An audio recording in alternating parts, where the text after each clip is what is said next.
మనము పునర్జన్మల గురించి చెప్పుకునేటప్పుడు కొంతమంది ఏదో ఈయన చెప్తున్నాడు, మనం వింటున్నాం. అసలు పూర్వజన్మలు ఉంటాయి, ఈ జన్మే మనకు అర్థం కావట్లేదు, మళ్ళీ మరుజన్మ అంటున్నాడు అని కొంతమంది అనుకోవచ్చు.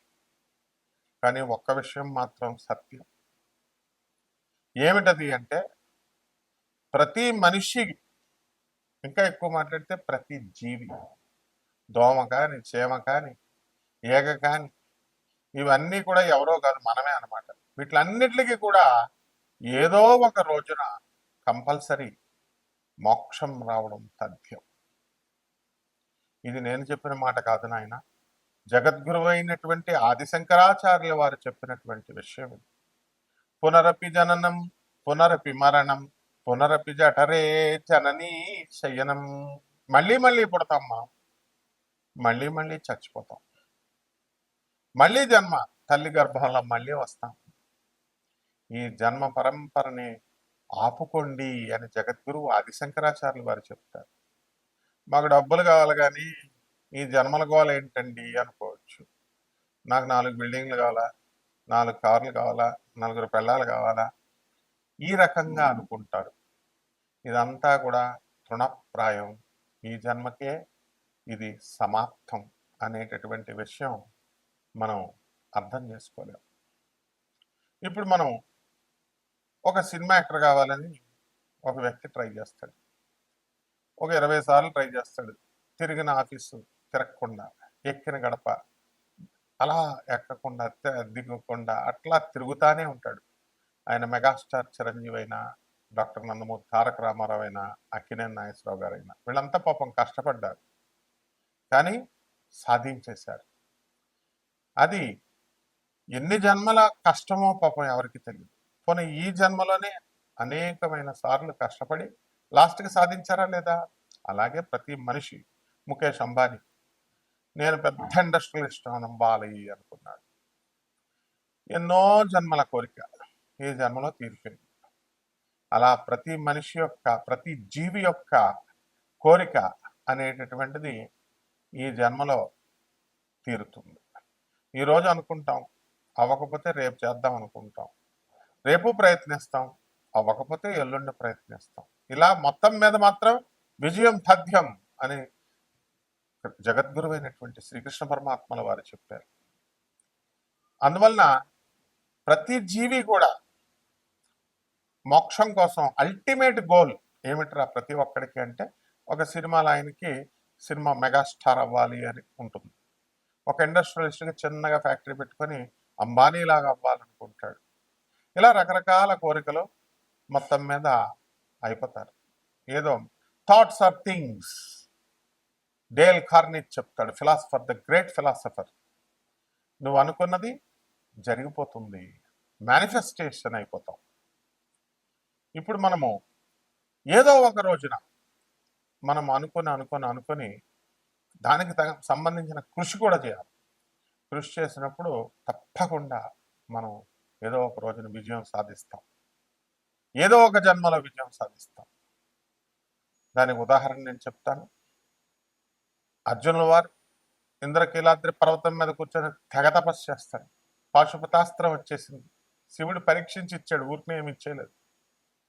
ఆ తర్వాత మొత్తం జగదేక వీరుడిగా భీష్ముడిని, ద్రోణుణ్ణి, కృపాచార్యుణ్ణి, కర్ణుణ్ణి, మొత్తం హేమీలందరినీ చంపి పారేశాడు. మరి అటువంటి గొప్ప వీరుడు శ్రీకృష్ణ అవతారం సమాప్తి అయిపోయిన తర్వాత శ్రీకృష్ణ పరమాత్మ ఇంకా ఆయన తన నివాసమైనటువంటి గోలోకానికి వెళ్ళిపోయాడు, భూలోకాన్ని వదిలేసి. అటువంటి సమయంలో అర్జునుడికి ఏం చెప్తాడు?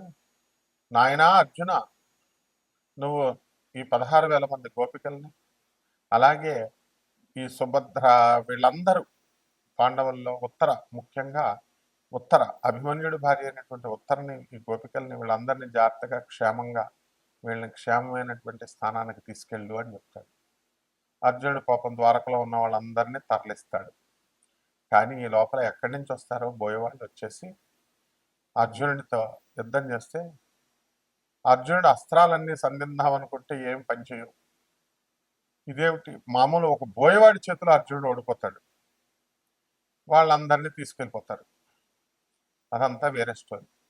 అయితే అర్జునుల వారు పాపం ఏమిటి ఇలా అయిపోయింది, నేను జగదేక వీరుణ్ణి, నేను ఇలాంటి చిన్న సామాన్యమైనటువంటి మామూలు బోయవాళ్ళ చేతుల్లో ఓడిపోయానంటారా బాబు అని వాళ్ళ గురించే ఆలోచిస్తూ ఆలోచిస్తూ అర్జునుడు అంటే పట్టుదలకు మారిపోయారు. అలా ఆలోచిస్తూ ఆలోచిస్తూ ఏమైపోయాడు, ఆయన చనిపోయాడు. నెక్స్ట్ జన్మలో ఆలోచించాడు ఆలోచించాడు కాబట్టి బోయవాడిగా పుట్టాడు. అతనే భక్త కన్నప్ప. అయితే ఆ పూర్వజన్మ వాసనలు ఉంటాయి కదా, ఆ విలువిద్య, జగదేక వీరుడు కదా, అలా భక్త కన్నప్పగా ఉన్నప్పుడు తన విలువిద్య మామూలుగా ఉండదన్నమాట. అలాంటి ఆ ప్రతిభను చూపించినటువంటి భక్త కన్నప్ప ఆవిర్భావం ఎందుకో తెలుసా? వాయులింగమైనటువంటి ఆ పరమేశ్వరుని లోకానికి చూపించడం కోసం. మరి ఒక శాస్త్రి గారు, మనకు భక్త కన్నప్ప సినిమా కూడా వచ్చింది, మహదేవ శాస్త్రి. ఆయన మాత్రమే ఈ వాయులింగాన్ని ఎవరిని రానివ్వకుండా, నేను ఒక్కడనే పూజ చేసుకుంటాను, నేను మహాభక్తుడిని శివభక్తుడిని అని చెప్పి ఆ వాయులింగం దగ్గరికి ఎవ్వరిని వెళ్ళనివ్వకుండా ఆయన ఉన్నాడు. అటువంటి సమయంలో ఆయన ఏం చేశాడు, మరి ఈయన ఈ యొక్క వాయులింగాన్ని లోకానికి చూపించాలి అని చెప్పేసి ఆయన మొత్తం తన యొక్క శక్తినంతటిని ఉపయోగించి ఆయన కన్నప్ప, భక్త కన్నప్ప మనకు ఆ ప్రపంచానికి పరిచయం చేశాడు. ఆ వాయులింగమే ఈ రోజున కాళహస్తీశ్వర శివలింగం. మరి ద్వాదశ జ్యోతిర్లింగాలలో ఒకటి కాకపోయినా పంచభూతాలలో, పంచ ఆరామాలలో, పంచభూతాలతో తయారైనటువంటి అగ్ని స్తంభన లింగం అరుణాచలమైతే కాళహస్తీశ్వర స్వామి మరి వాయులింగంగా వచ్చింది.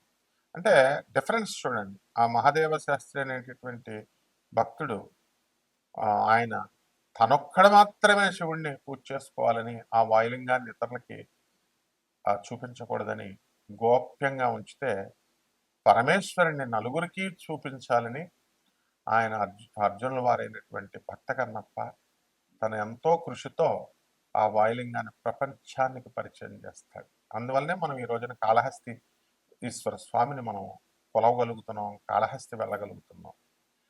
ఆ విధంగా ఇదంతా శివ సంకల్పం. అందువలన మనం గోప్యంగా ఉండకపోయినా సరే జగద్గురువుల్ని మనం మీ అందరికీ పరిచయం చేయాలి అనేటటువంటి ఉద్దేశంతో, మనకు మోక్షానికి హేతువులు గురువు యొక్క అనుగ్రహం కావాలి. ఆ గురువులే ఎవరు?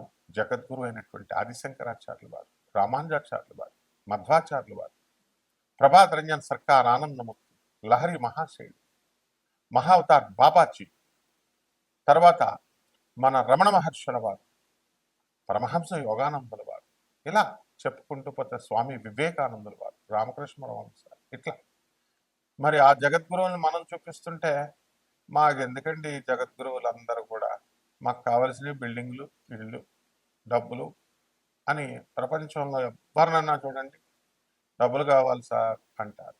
ఈ డబ్బులు రావాలి అంటే దానికి కొన్ని టెక్నిక్స్ ఉంటాయి. పరమేశ్వరుడు శివయ్యా అని ఒక్కసారి అడగవయ్యా, నేను నీకు ఇచ్చేస్తాను అని నాస్తికుడిగా పుట్టినటువంటి భక్త కన్నప్పని శివుడు ఎన్నిసార్లు చెప్పినా, నా మనసు సాటిస్ఫై అయినప్పుడు మాత్రమే, నాకు శివుడి యొక్క అనుభూతి పొందినప్పుడు మాత్రమే, నేను శివుడిని చూసినప్పుడు మాత్రమే, మాట్లాడినప్పుడు మాత్రమే అట్లీస్ట్ అనుభవించాలి ఆయన యొక్క మహిమ, ఆయన యొక్క ప్రకటితం అవ్వాలి ఆయన. అప్పుడు మాత్రమే నేను అంగీకరిస్తాను, అప్పుడు మాత్రమే నేను శివయ్య అంటాను అన్నప్పుడు ఆ యొక్క సందర్భాలన్నింటినీ కూడా శివుడు మరి భక్త కన్నప్పకి అప్పచెప్పాడు, చూపించాడు. అప్పుడు భక్త కన్నప్ప శివయ్య అనగానే మోక్షాన్ని ఇచ్చాడు, జగద్విఖ్యాతిని ఆయనకు ప్రసాదించాడు. భక్త కన్నప్పగా ఈ రోజున కూడా మనం ఆయన తలుచుకుంటున్నాం. ఆ విధంగా ప్రతి జీవి కూడా ఏదో ఒక విధంగా, నమ్మినా నమ్మకపోయినా, నాస్తికులు కూడా ఆ భగవంతుడి వైపు తన ప్రయాణాన్ని కొనసాగిస్తూనే ఉంటాం, జన్మలు ఎత్తుతూనే ఉంటాం మనం. ఆ జన్మ పరంపరలో మనకి సాఫల్యత అనేటటువంటిది ఏదో ఒక రోజున మనం సాధించేస్తాం. అది ఎప్పుడు అన్నది మనకు తెలియదు. కొన్ని కోట్ల జన్మలు అవ్వచ్చు, లక్షల జన్మలు అవ్వచ్చు, చీమగా పుట్టొచ్చు, దోమగా పుట్టొచ్చు. ఆ దోమలు కూడా మళ్ళీ ట్రాన్స్ఫర్మ్ అయ్యి మానవుడిగా మళ్ళీ ఎవల్యూషన్ పొంది లాస్ట్కి ఎలాగైతేనేమి ప్రతి జీవికి ఒక అర్హతనిచ్చాడు ఆయన, మోక్షం సంపాదించుకునేటటువంటి అర్హతని. మోక్షం ఖచ్చితంగా ప్రతి జీవికి వస్తుంది. ఇది సృష్టి నియమం. ఈ సృష్టి రహస్యాల్ని ఛేదించేదే సైన్స్. ఈ సృష్టి రహస్యాల్ని ఛేదించడం కోసం మనకి దోహదపడేదే సైన్స్. అంతేగాని భగవంతుడిని ఛాలెంజ్ చేసేది సైన్స్ కాదు. భగవంతుడి యొక్క సృష్టి ఏ విధంగా ఉంది, లా ఆఫ్ క్రియేషన్ ఏంటి, అసలు సృష్టి నియమాలు ఏంటి, మనం ఎలా నియమాలను పాటిస్తే మనకి మోక్షం వస్తుంది అనేటటువంటిది ఆయన మనకి చూపిస్తాడు. ఆయన సరైన సమయంలో మనం కరెక్ట్గా తెలియజేస్తాడు. కాబట్టి ప్రతి జీవి కూడా ఏదో ఒక రోజున మోక్షం పొందడం తథ్యం. కాబట్టి అర్జునుల వారి చరిత్ర మనం కాదనగలుగుతామా? ఇంద్రకీలాద్రి పర్వతం ప్రత్యక్ష సాక్షిగా ఉంది. ఆ పర్వతం మీద ఉన్నటువంటి బెజవాడ కనకదుర్గమ్మ దేవస్థానం గురువుల దగ్గర చదివినటువంటి వాడిని. ఆ కాళహస్తి, ఆ పంచారామాలు, ఇవన్నీ కూడా మేము ఈ ద్వాదశ జ్యోతిర్లింగాలకి చిన్ననాటి నుంచి కూడా మా గురువులతో పాటు వెళ్ళి అక్కడ పూజలో పునస్కారాలు స్వయంగా ఆ యొక్క మూల విరాట్టులకు మా గురువులు చేస్తుంటే పక్కన ఉన్నటువంటి వాడిని. అలాగే మేము కూడా మరి ఇప్పుడు మిగతా వేద పండితులతో వాళ్ళు ప్రభుత్వం మమ్మల్ని నియమించినప్పుడు వెళ్తూ ఉంటాం, చేస్తూ ఉంటాం. ఇదంతా మరి ఒక క్రమబద్ధంగా జరగాలి. కాబట్టి పరమాత్మ ఉన్నాడు, శివుడే కృష్ణుడు, కృష్ణుడే శివుడు. కాబట్టి ఇటువంటి విషయాల్లో పాండిత్యానికి ఇది లేదు. శక్తి కంటే ముందు భక్తి పుట్టింది. కాబట్టి మనందరం కూడా ఏదో ఒక రోజున మోక్షం పొందడం తథ్యం. అయితే ఈ ద్వాదశ జ్యోతిర్లింగాల్లో ఎలాగైతే ఉన్నారో ఈ ద్వాదశ రాశులు మనకున్నాయి. ఈ యొక్క పునర్జన్మ సిద్ధాంతం ప్రకారం మనం పూర్వజన్మల్లో ఎవరం, మనం ఈ జన్మల్లో మనకు తెలుసు. అయితే నెక్స్ట్ జన్మల్లో ఏమిటి అనేటటువంటిది నిశ్చితంగా పరిశీలిస్తే మనకి దైవ అనుగ్రహంతో, గురువానుగ్రహంతో తెలిసిపోతూ ఉంటుంది. అది మనం ఒక్కొక్కటి తెలుసుకుందాం. జీవితాన్ని కళాత్మకంగా బ్రతకాలి. ఆ కళాత్మకంగా బ్రతికేటటువంటి ఆ జీవితాన్ని, ఆ కళని మనం తెలుసుకోవాలి. అది అందరికీ సాధ్యం కాదు, కానీ కంపల్సరీ తెలుసుకొని తీరాలి. సాధ్యం కాకపోయినా ప్రతి మనిషిని మన జీవితాన్ని కళాత్మకంగా బ్రతికి మన యొక్క గోల్ అయినటువంటి మోక్షం, కామన్ గోల్ ప్రతి ఒక్క జీవికి మళ్ళీ వెళ్ళి దేవుడు కలవడం. అందువల్లనే ఇది దేహము దేవాలయం అన్నాం. కేవలం ఏదో గుళ్ళకెళ్ళడం, అక్కడ ఉన్నటువంటి విగ్రహాలకి పంచామృతాలు వేసేయడం, పూజలు చేసేయడం, ఇదే మోక్షం వచ్చేస్తుంది అనుకునేటటువంటి వాళ్ళందరికీ కూడా మనం ఈ యొక్క దేహము దేవాలయము, అందులో ఉన్నటువంటి జీవుడు సనాతనుడైనటువంటి పరబ్రహ్మ దేవుడు. కాబట్టి ఈ దేహాన్ని మనం శిథిలం చేసుకోకూడదు. ఆరోగ్యకరమైనటువంటి పౌష్టికాహారాన్ని ఇవ్వాలి, శాకాహార భోజనాన్ని ఇవ్వాలి. అలాగే మందు గిందు సిగరెట్లు తాగితే లంగ్స్ గింగ్స్ పోతాయి, మన శరీరం అంతా కూడా శిథిలమైపోతుంటుంది. అందుకని వద్దన్నారు. అంతేగాని నీ ఇష్టం, ఎవరిష్టం వచ్చినట్టు వాళ్ళు తాగొచ్చు, ఎవరిష్టం వచ్చినట్టు వాళ్ళు తినొచ్చు. ఒక్కొక్క గురువుని ఒక్కొక్క స్టైల్లో పుట్టిస్తాడు. ఇప్పుడు మా గురువు గారు చాగంటి కోటేశ్వరరావు గారు ఉన్నారు, పురాణాలు చెప్పడం. ఆ పురాణాల్లో నాయనలారా అరుణాచలం వెళ్ళండి, లేకపోతే కాశీ వెళ్ళండి, ఆ శివుడి మహిమ ఇలా ఆయన స్టైల్ అది. మరి ఒక్కొక్క గురువుని ఒక్కొక్క దీంతో ఎవరికి ఏ ఫ్రీక్వెన్సీతో మ్యాచ్ అవుతుందో ఆ ఫ్రీక్వెన్సీతో పరమేశ్వరుడు చెప్పిస్తూ ఉంటాడు. కాబట్టి ఆధునిక శాస్త్రాన్ని, ఏన్షియంట్ కల్చర్ని బ్లెండ్ చేసి చెప్పడం మన స్టైల్. అందువలన పరమేశ్వరుడు చెప్పించినటువంటి ఈ యొక్క విషయాలు యథార్థమైనటువంటివి. వీటిని మీ అంతరాత్మనితో ఆలోచిస్తే మీకే అర్థమైపోతూ ఉంటుంది. అందువలన మీ యొక్క జ్ఞాననేత్రాన్ని మీరు కనుక తెరిస్తే మీకు ఎవరో బయట వాళ్ళు చెప్పక్కర్లా. మీ జన్మ ఏంటో మీకే తెలిసిపోతుంది. పూర్వజన్మ ఏంటో మీకు తెలిసిపోతుంది. వచ్చే జన్మ ఏంటో కూడా తెలిసిపోతుంది. ఈ ఒక్కొక్క రాశి మీద ఈ యొక్క కర్మ సిద్ధాంతం ఏ విధంగా పనిచేస్తుంది, పునర్జన్మ సిద్ధాంతం ఏం పనిచేస్తుంది, మీరెవరు, ఈ జన్మలో ఎవరు, రాబోయే జన్మలో ఎవరు, మనం ఈ వీడియోలో మనం తెలుసుకుందాం. ఈ యొక్క పూర్వజన్మ సిద్ధాంతాలను బట్టి మరి పూర్వజన్మలో ఎవరు మీరు, ఇదంతా కూడా శివపురాణాలను అన్వయించి కనుక మనం చూసినట్లయితే ఈ వృశ్చిక రాశి వారి గత జన్మలో ఏమిటో మనం చెప్పచ్చు. దీనికి ఏమి ఇచ్చారండి? స్కార్పియో తేలినిచ్చారు. దీనికి తేలంటే రెప్టైల్.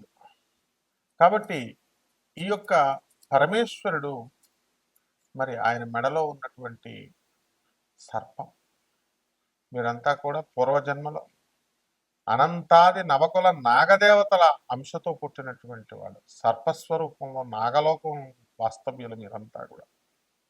కాబట్టి ఏమన్నా మేమంతా పాములు అండి అంటే, పాములు అవ్వచ్చు, నాగ దేవతలు నాయన మీరంతా కూడా.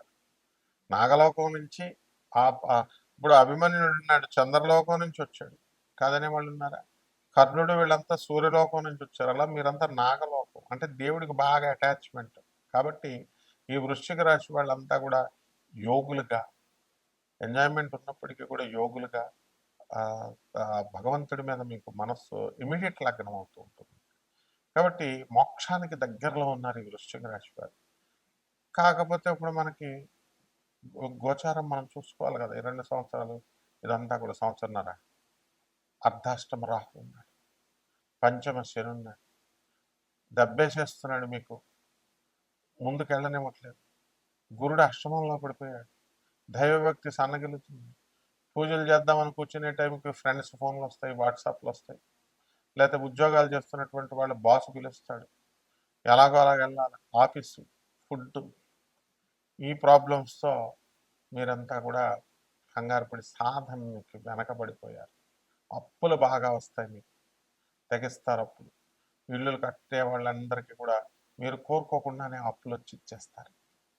ఏదైనా వ్యాపారం సాధించాలి అనుకున్నప్పుడు ఖచ్చితంగా వస్తాయి. కాకపోతే మనశ్శాంతి అనేటటువంటిది ఉండదు, ఏదో తపన. అసలు పిల్లల గురించి ఇంకా ఎక్కువ ఆలోచిస్తూ ఉంటారు. దానివల్ల పరిహారాలు ఏం చేసుకోవాలంటే, మీరు ఈ యొక్క రాహు జపం చేసుకోండి, అలాగే శని జపం చేసుకోండి, రాహు స్తోత్రాలు, శని స్తోత్రాలు చదువుకోండి, రాహు కిలోం పావు మినుముల్ని, ఆవుపేట రంగు ఉన్నటువంటి వస్త్రాలను ఇచ్చి పెద బ్రాహ్మణకి శనివారం నాడు 8 గంటలకు దానం చేసుకోండి. అలాగే శనికి కిలోం పావు నునుపుల్ని, నల్ల నువ్వుల్ని, నల్లని వస్త్రాలనిచ్చి పేద బ్రాహ్మణకి మీరు శనివారం నాడు 8:05కి దానం చేసుకోండి. ఆ విధంగా నాగదేవతలు ఎక్కడైనా కనబడితే ఇలా ఉన్న జంట నాగులు కానీ, సింగిల్ నాగులు కానీ నాగదేవతల పూజ చేసుకోవాల్సినటువంటి అవసరం ఉంది. అలాగే ఓం నమ శివాయ అంటూ మీరు ఆ శివుడికి సాధన చేసుకుంటే మీకు ఇహపర సుఖాలు కలుగుతాయి. మీ వ్యక్తిగత జాతకాలను నాకు పంపించండి, తప్పకుండా మేము నాన్ కమర్షియల్ బేసిస్తో చెప్పడం జరుగుతుంది. కాబట్టి ఇదంతా కూడా మీరు నాగ అంశ కాబట్టి ఈ యొక్క మీ దగ్గర ఒక మణి ఉంటుంది, నాగమణి. అది ఆ మణిని బయటికి ఎలా తీసుకోవాలో మీకు తెలియదు. అది నిక్షిప్తంగా ఉంటుంది, మీకు మీ శరీరంలోనే ఉంటుంది. అది తెలివితేటల రూపంలోనా, జ్ఞానం రూపంలోనా, ఓజస్వ రూపంలోనా, తేజస్వ రూపంలోనా, అవన్నీ మనం చెప్పచ్చు. బట్ ఇవన్నీ కూడా జాగ్రత్తగా శ్రద్ధాభక్తులు ఉండాలి. తప్పకుండా నాకు కన్సల్ట్ చేయండి. తప్పకుండా నేను మీ యొక్క వ్యక్తిగత జాతకాన్ని చూసి చెప్తాను. శుభమస్తు.